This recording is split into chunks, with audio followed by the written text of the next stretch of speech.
Welcome to The Explainer.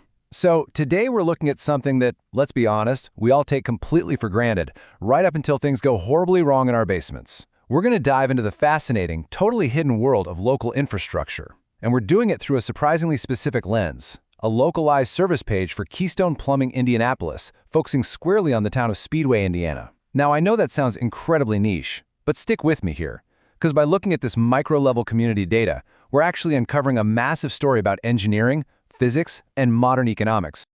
Okay, let's dive into this. Have you ever actually thought about the invisible municipal and economic machinery running right under your feet? I mean, when we say infrastructure, we usually picture these massive bridges or giant highways, right? But the absolute most vital infrastructure is the stuff keeping your basement dry and your drinking water safe. So we're going to look at the exact science of why these underground systems eventually fail, how they're fixed, and the surprisingly lucrative economy driving the folks who do the fixing. Here's our roadmap for today. 1. Speedway's hidden infrastructure. 2. Enemies of your pipes. 3. The rules of the trade. 4. Anatomy of an emergency. And finally, 5. The economics of plumbing. All right, let's jump in. Section 1. Speedway's hidden infrastructure, disambiguating the racing capital. Let's start by setting the historical stage for our case study, just so we know exactly what we're dealing with. First off, let's clear up a really common misconception. When you hear the word Speedway, your mind might immediately jump to the gas station chain that 7-Eleven just bought for a whopping $21 billion. But actually, scratch that, we aren't talking about convenience stores today. We are talking about the historic municipality itself, Speedway, Indiana. The actual racing capital of the world, home to the Indy 500. It's this vibrant, historic community. But as we'll see, its rich history is exactly what makes its plumbing a giant, complicated puzzle. Let's look at the specific housing stock we're dealing with. If you stroll through the neighborhoods near 10th Street and Georgetown Road, you'll see these incredibly charming homes.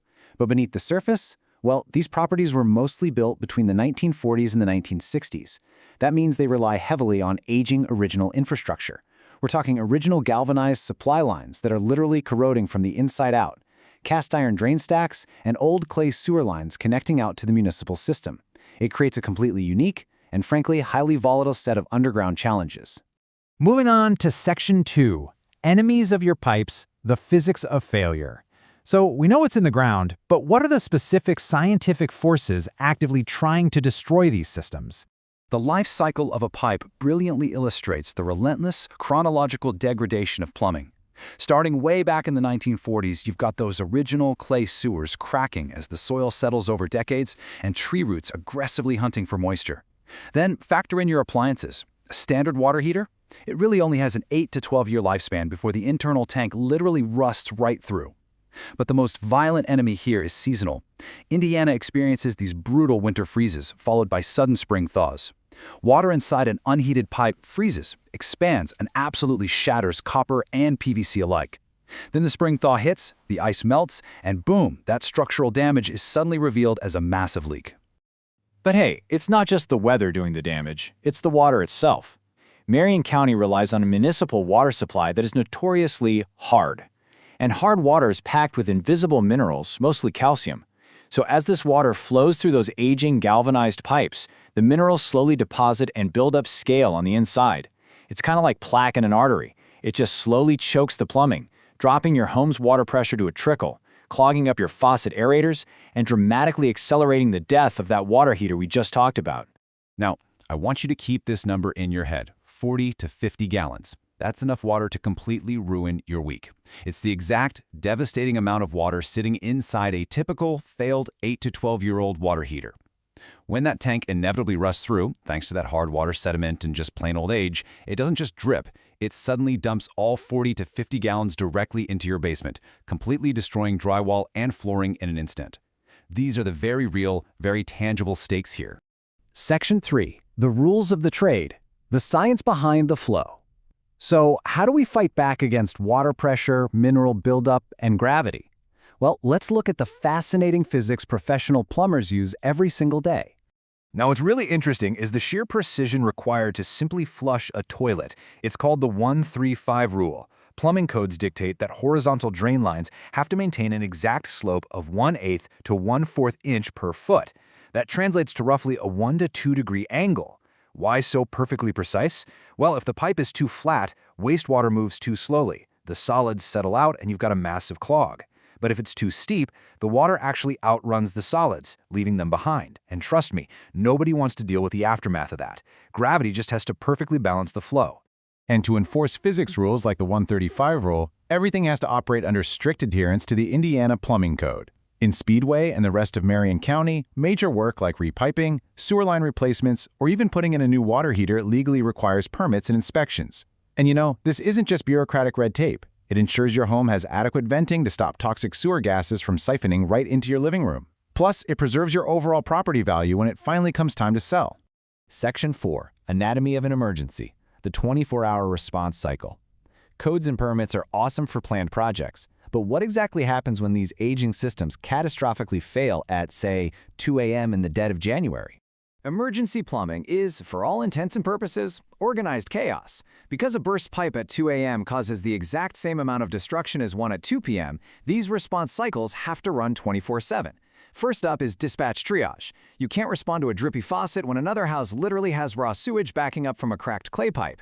Active leaks and flooding always get priority. Second, the plumber arrives to immediately stop the damage. They aren't worried about aesthetics yet. They're slamming on emergency shutoff valves, repair clamps, and temporary pumps just to de-escalate the disaster. Only in step 3, once the home is completely stabilized, do they implement the permanent fix using modern, code-compliant materials.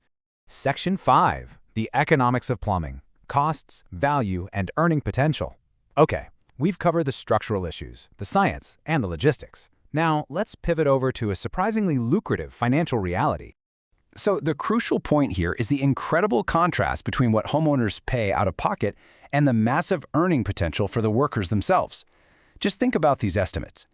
Completely plumbing a 2,000 square foot house, that's going to cost anywhere from $8,000 to $15,000.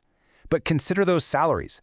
An entry-level plumber makes over $40,000 right out of the gate. A master plumber? Easily clearing 6 figures. And a successful plumbing contractor running their own business can pull in up to $300,000 a year. That is serious money. Let's break down the incredible value of this career path, because it's wild. Consider this huge perk. No college degree required. Literally right out of the gate, an apprentice, without a mountain of student debt, mind you, can earn $3,000 a month. And as they master the codes, the physics, and the emergency triage we just talked about, they hit master status, regularly pulling in 6 figures. And those top contractors, the ones taking on huge commercial projects or managing emergency response teams, their salaries can literally rival those of surgeons, corporate executives, and investment bankers. No joke. And the reason for these astronomical salaries is just simple supply and demand.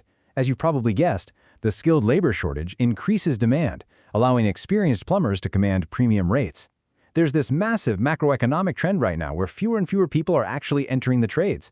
Meanwhile, those 1940s pipes in Speedway, yeah, they're still corroding. And the freeze-thaw cycle sure isn't stopping anytime soon.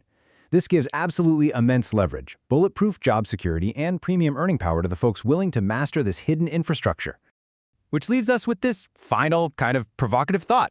We've seen the science, we've looked at the high-stakes emergencies, and we've explored the incredible economics behind it all. So if the people physically keeping our towns from flooding, the ones ensuring our sanitation, are out-earning some corporate executives, why do we still culturally underestimate the blue-collar trades? It really changes how you look at the unseen systems making our modern lives possible, doesn't it? Thank you so much for exploring this hidden world with me, and I highly encourage you to think about what vital infrastructure might be hiding right under your own home.